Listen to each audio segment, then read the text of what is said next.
Belly up to the bar, barflies, and have a drink with me. My name is Kellen, and this is the Midwestern Barfly Podcast.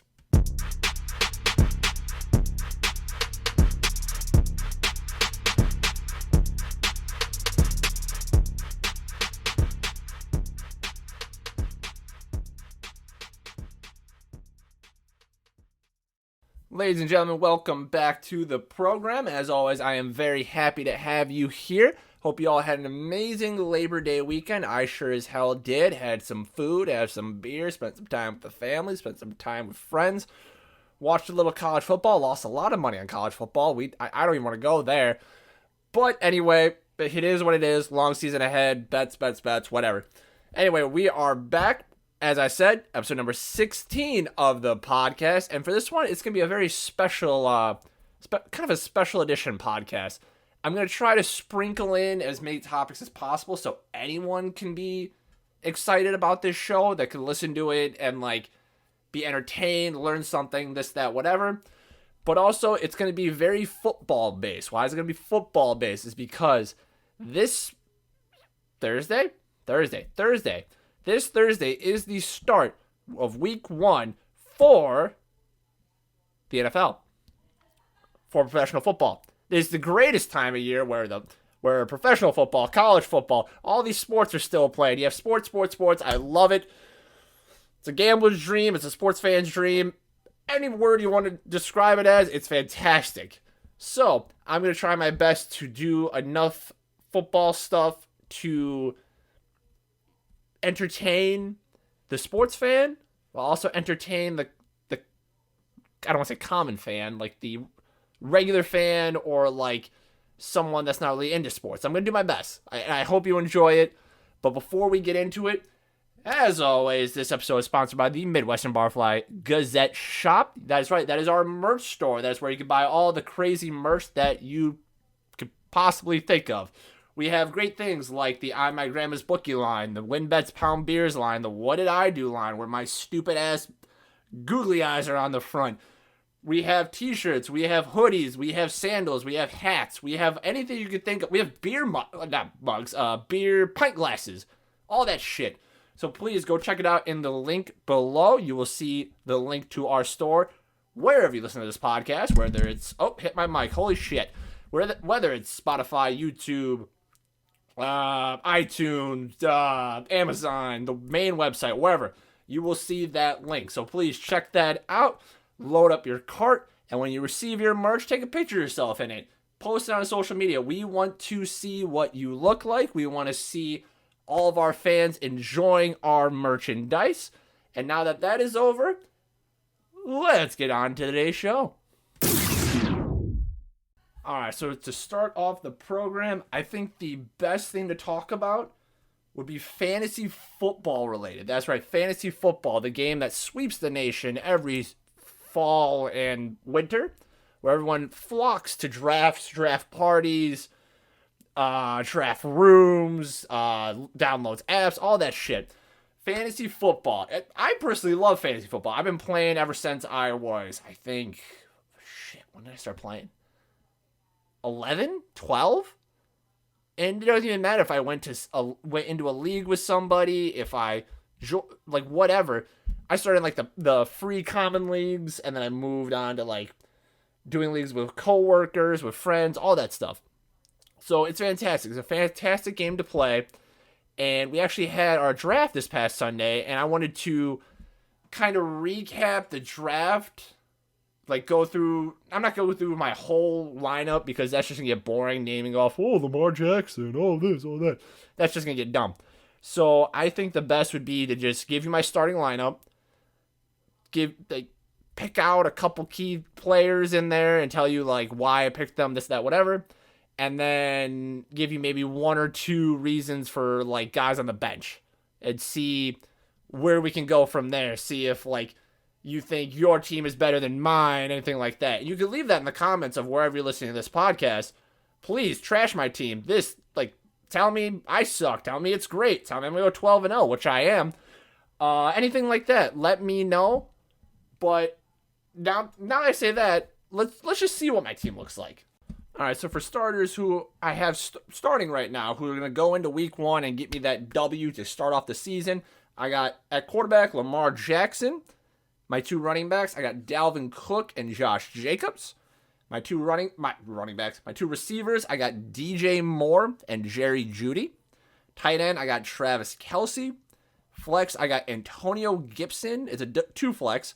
And Devontae Smith from the Eagles. Defense, special teams, I got the Cowboys. Brandon McManus is my kicker. Now, when you look down that list, what do you think to yourself? Besides 12-0. Besides champion, which, by the way, I am the reigning, defending, undisputed champion in this league from last year. Besides back-to-back, besides running it back, what do you see? To me, I see a great running back duo.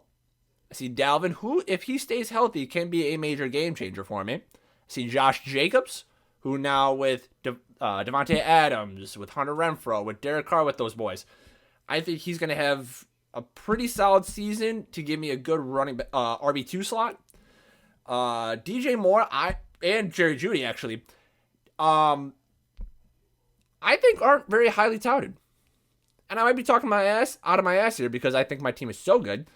DJ Moore with Baker Mayfield on the team now, I think he's going to see a very large improvement in his stats. I've never been a Sam Darnold guy.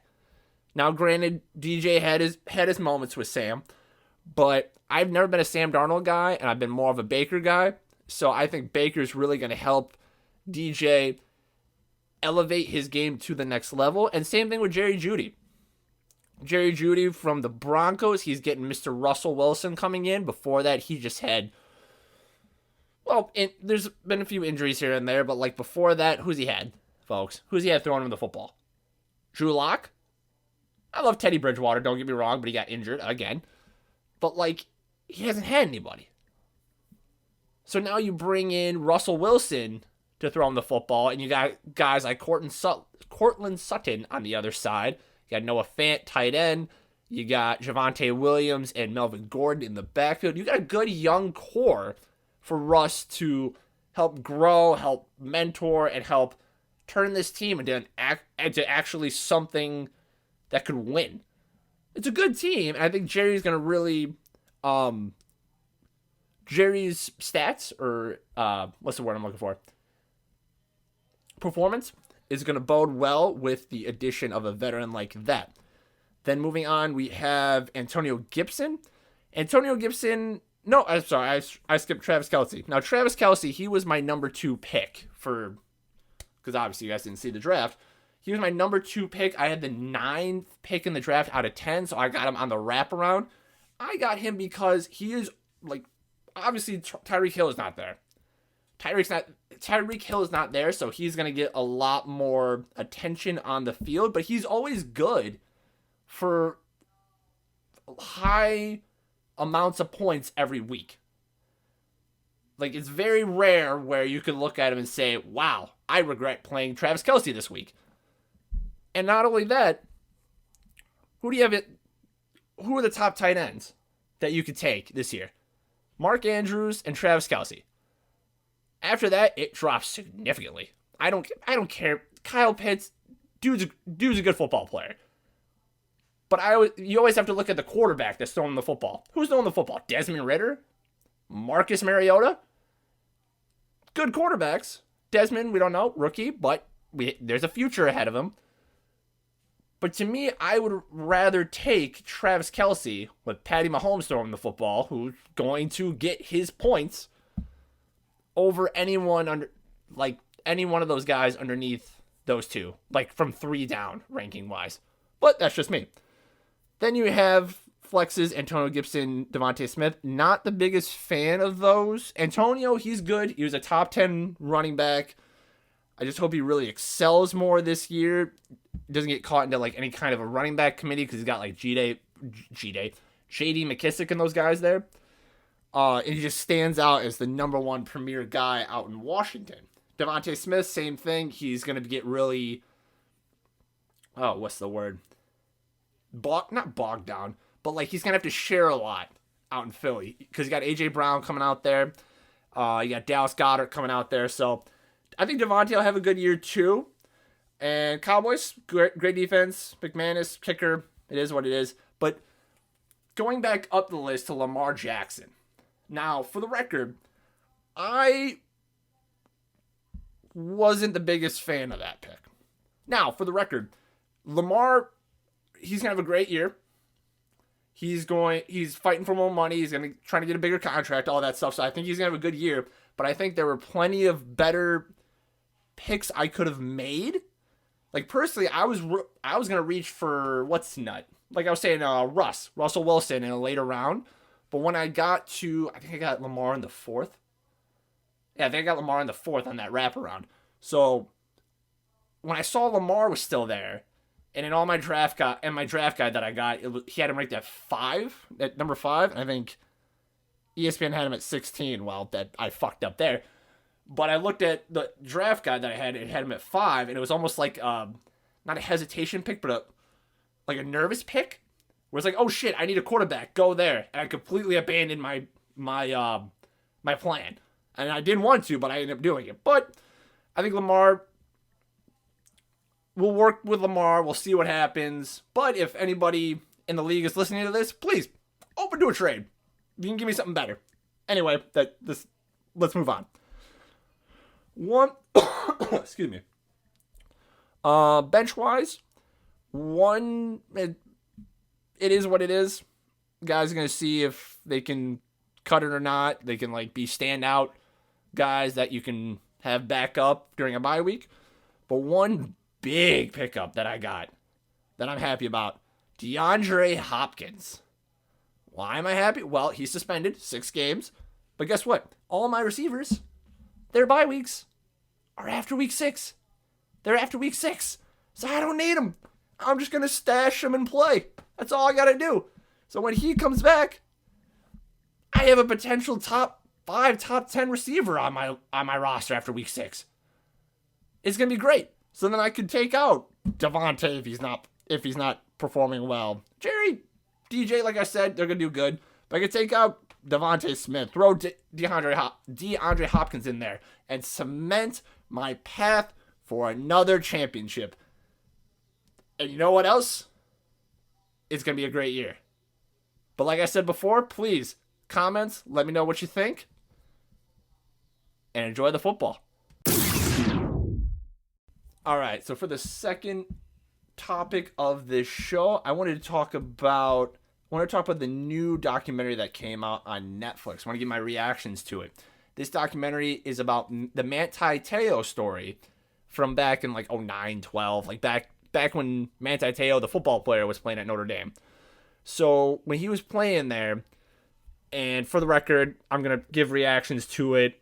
So I don't want to say spoiler alert for a documentary, but I am going to say it because I feel like this documentary was so well put together and so interesting and such a great watch that if I were to tell you what's coming up, you're not going to enjoy the experience of watching it. And I hate using the word enjoy because Manti Te'o's life got altered drastically from this situation. So it's not a great word to use. I'm just looking at it as the documentary, the show, the piece as a whole. Because personally, I didn't know a lot of these facts. I didn't know a lot of the stuff that happened. I just knew the overarching premise, the overarching situation as, hey, he got catfished.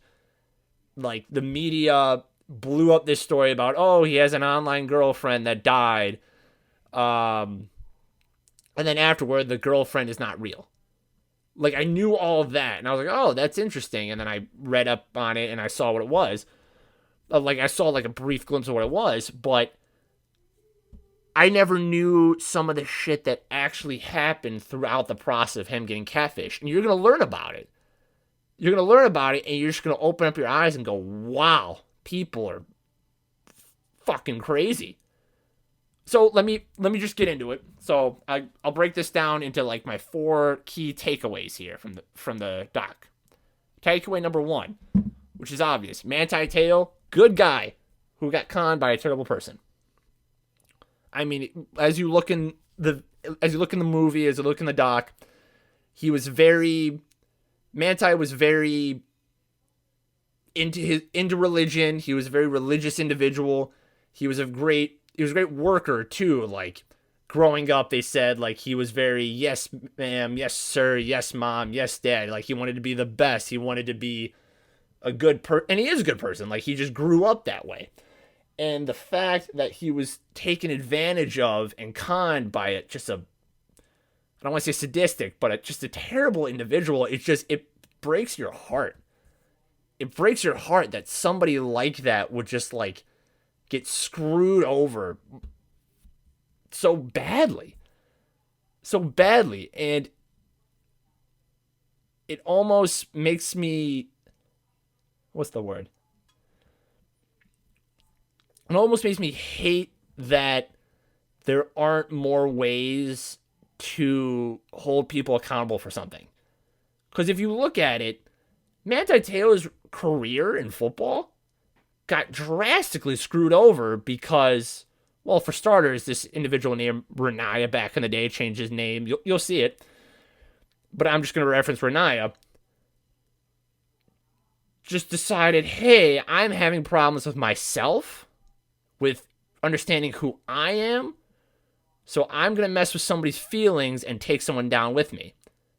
What do I mean by that?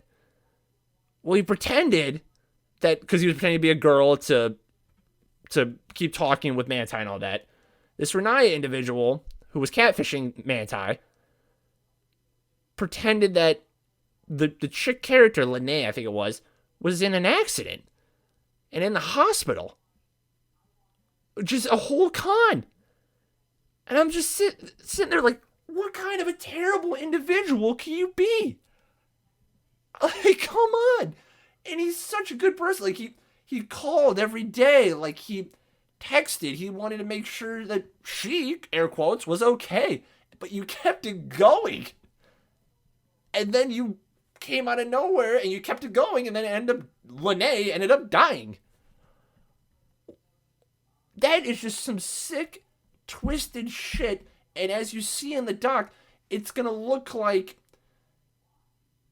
that this Renaya individual was, in my perspective, was trying to make this out to be the victim. Because, I don't know if I like guys or girls. To be honest, if you like guys or girls, that's not the point here. That is a very tough thing to go through. But to bring someone down with you like that, after knowing who they are and continuing this charade, despicable and gross. So that leads me to my second takeaway. Renaya is a scumbag. And again, this Renaya individual went through a gender change, but I'm using Renaya because it was Renaya when he was catfishing Manti, the name of this individual. Renaya is a scumbag. I don't care what way you want to spin it. I don't care what way you want to explain it.